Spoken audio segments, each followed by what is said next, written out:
Il venait d'être condamné à 3 ans de prison ferme pour vol avec effraction. Un homme de 28 ans s'est évadé vers 13 h du palais de justice de Nîmes. C'est au moment de remonter dans le véhicule qui devait l'emmener vers la maison d'arrêt que le jeune homme, pourtant menotté, a faussé compagnie aux policiers. Malgré des recherches actives dans tout le centre-ville de Nîmes, l'évadé reste pour le moment introuvable.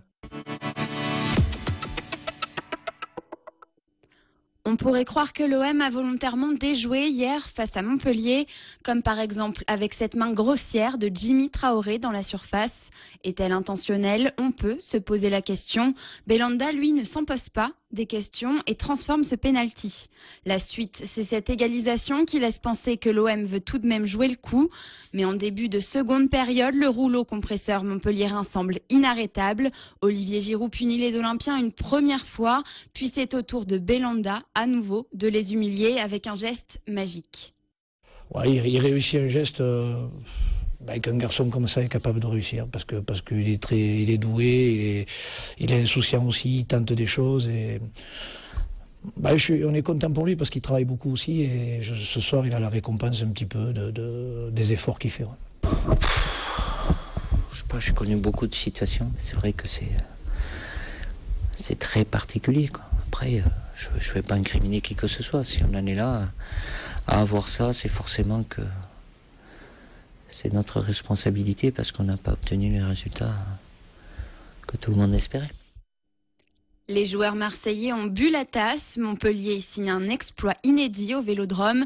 L'OM est au bout du rouleau et encaisse sa 11e défaite en 12 matchs. Les hommes de René Girard savourent leur première place consolidée en Ligue 1. 3 points d'avance sur le PSG et un ticket qui se précise pour la Ligue des Champions.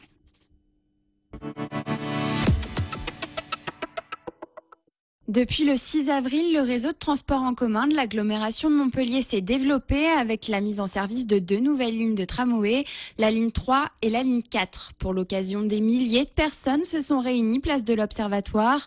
Cas unique en France, désormais les 4 lignes se croisent devant la gare centrale Saint-Roch où une centaine de rames passera chaque heure en période de pointe. Du coup, certains détails qui perturbent le trafic restent à régler, mais tout devrait rentrer dans l'ordre rapidement. Côté projet, l'agglomération Montpellier et la TAM ne comptent pas s'arrêter là. Ce qui est dans les cartons, c'est bien sûr très d'actualité autour de la future ligne 5, avec un horizon 2017 pour aller, je dirais, du secteur nord de Montpellier, en passant par le centre, et puis terminer la desserte d'Ovalie et en direction de la Vérune. Il y a bien sûr le bouclage de la circulade, puisqu'il manque encore le barreau du boulevard Henri IV et du jeu de Paume. Il y a le prolongement encore à décider la façon dont on veut le faire pour desservir la future gare TGV. Il y a un certain nombre d'autres perspectives jusqu'à l'horizon 2020 qui commencent à être plus lisibles. Créer du lien social entre habitants et étudiants autour d'un jardin, tel est l'objectif de la journée des solidarités locales. Orchestrée par l'AFEV, elle vise à sensibiliser les jeunes de quartiers populaires à la notion de développement durable. Le développement durable, c'est préserver nos ressources présentes pour les générations futures et eux sont les générations futures et ils sont aussi les futurs citoyens. Pour ce faire, des ateliers ludiques et pédagogiques ont été mis en place. Un jeu qui pose des questions sur l'environnement avec des bonnes réponses qui donnent, on donne par exemple des poissons vivant sur la rivière et des mauvaises réponses, ça va polluer l'environnement.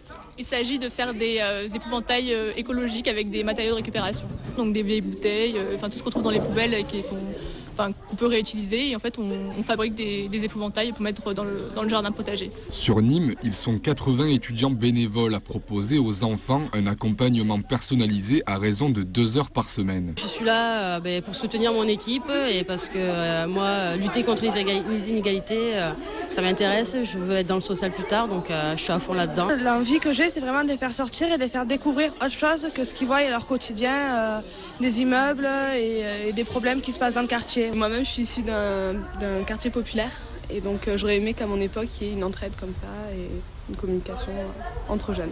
Plutôt que peut-être passer 2 heures sur Facebook, 2 heures au téléphone, c'est 2 heures à donner à un enfant. À la suite de cet atelier, Wally, l'épouvantail, a rejoint le jardin. Un jardin pensé comme communautaire, puisqu'à terme, il devrait être géré conjointement par les étudiants de la CTU et les habitants du quartier.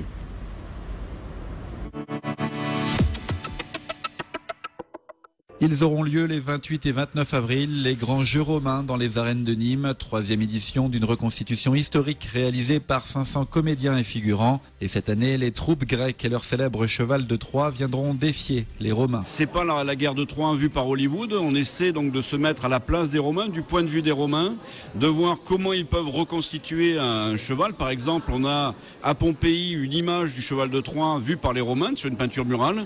On s'est basé beaucoup plus sur cette image-là que sur les images du film avec Brad Pitt.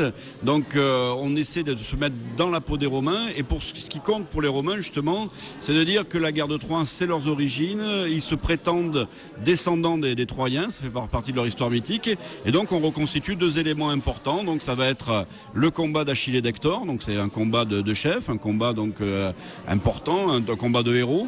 Et on reconstitue l'épisode du cheval de Troie, mais en vraie grandeur, avec un véritable cheval de Troie donc, qui va entrer dans l'arène. Dans le cadre des arènes de Nîmes, c'est complètement unique au monde parce que on a les spectateurs dans les gradins tels qu'ils étaient il y a 2000 ans, avec une reconstitution qui est quasi identique, quoi.